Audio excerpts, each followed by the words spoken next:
Hi Leo, it's Kendrick from Providence, and I'm here to give you your reading for this week.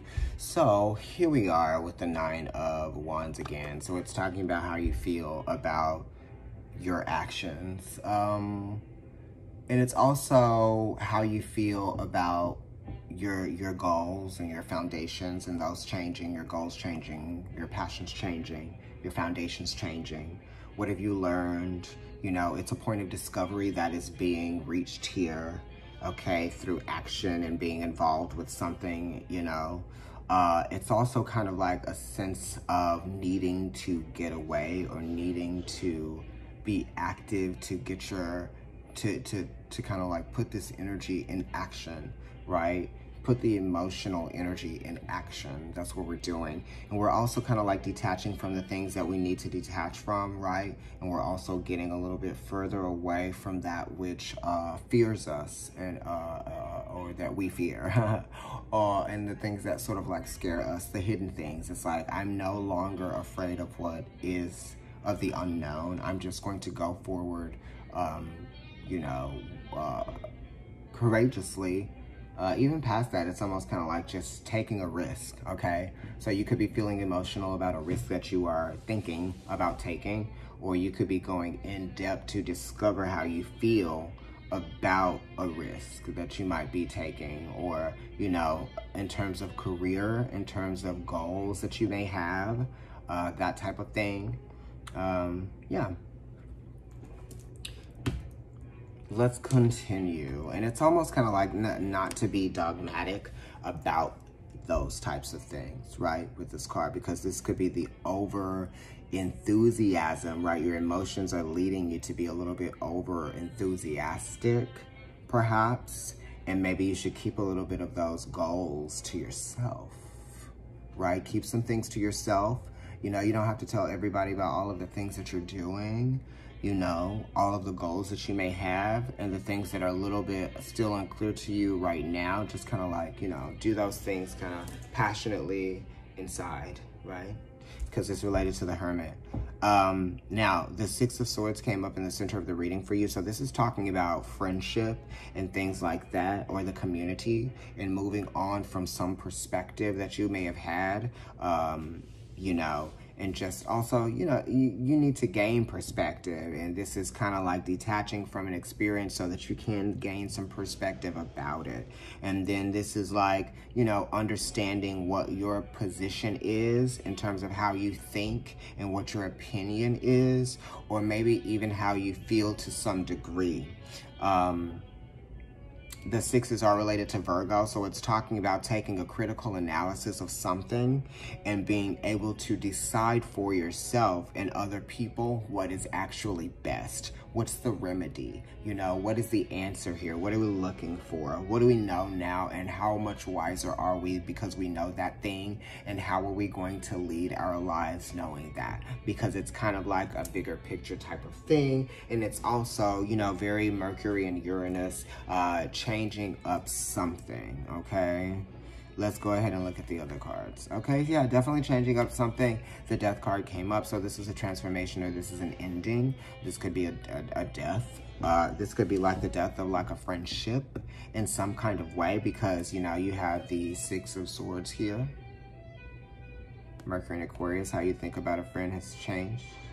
And then the Death card is talking about an ending, or fearing the ending, right? Fearing how powerful of an effect of friendship may have had on you, and detaching from that. But it's hard to detach from that because the feeling is so great and so in depth, right? This could also be like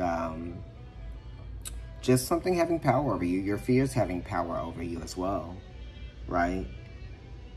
And those things that you don't like to talk about that make you uncomfortable may have affected some of your friendships, or may have affected, you know, the way that you, your outlook, okay? Also, let's go ahead and look at, yeah, also talking about transformations as well. So it's talking, right? And the 6th house is sort of like related to the mind, right?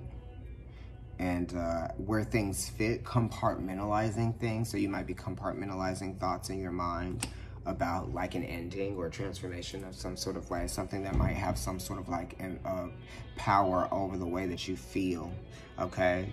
And also the way that you act as well. It has to do with a little bit of sexuality here with Scorpio, because the King of Cups came up, and this is definitely Scorpio. Moon in Scorpio, which is a 4 of Cups, right? Related to the Emperor, and so are the Kings, which is, you know, just talking about having control over your emotions.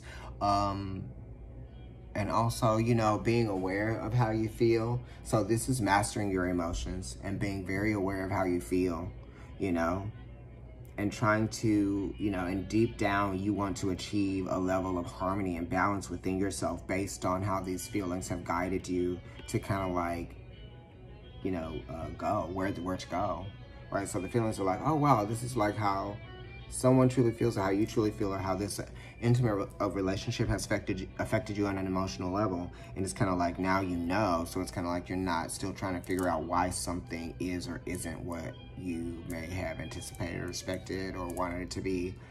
Anyway, but this is definitely mastering your emotions and the power that you have to, you know, bring back my girls. Bring back my girls. I'm just kidding. So yeah, the King of Cups. Powerful, clairvoyant. You know how you feel. Okay, let's look at what's at the center.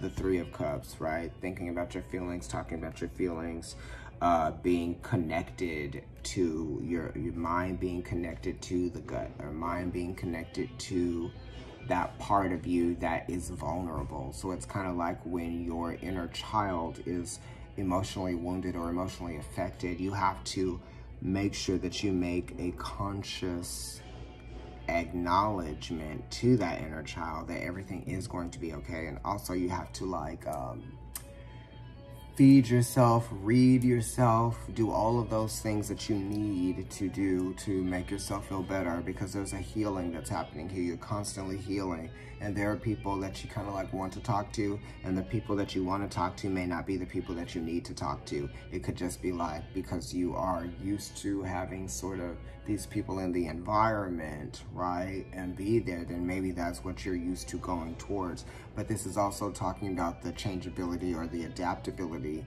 to also open up to those who can provide us with some kind of nourishment that maybe others can't, right? This has to do with siblings, and it also has to do with cousins and even friends on some kind of level, right? But it's more like cousins and siblings and that type of thing. People that might be in your family, or peers that could be also in your family. That's the 3 of Cups, that type of thing, right? Here with the 6 of Swords in the back, friends, that type of thing. And very Mercury too. Okay, so let me go ahead and flip over the Death Quad here. What's behind that, honey? Bam, Pluto, the Judgment card. So we are talking about changes. We are talking about transformation. We are talking about deaths. We are talking about things that are going to be very powerful, in realizing where you have to also let things occur that need to occur, right? Because you have a need to feel empowered from what you don't have control over, and that's beautiful. Oh wow, 6 of Cups. Definitely more transformations happening. Scorpio transformation again. You know, Leo, this squares you, so you could be dealing with some, I thought there was a back to this chair. Did you see that?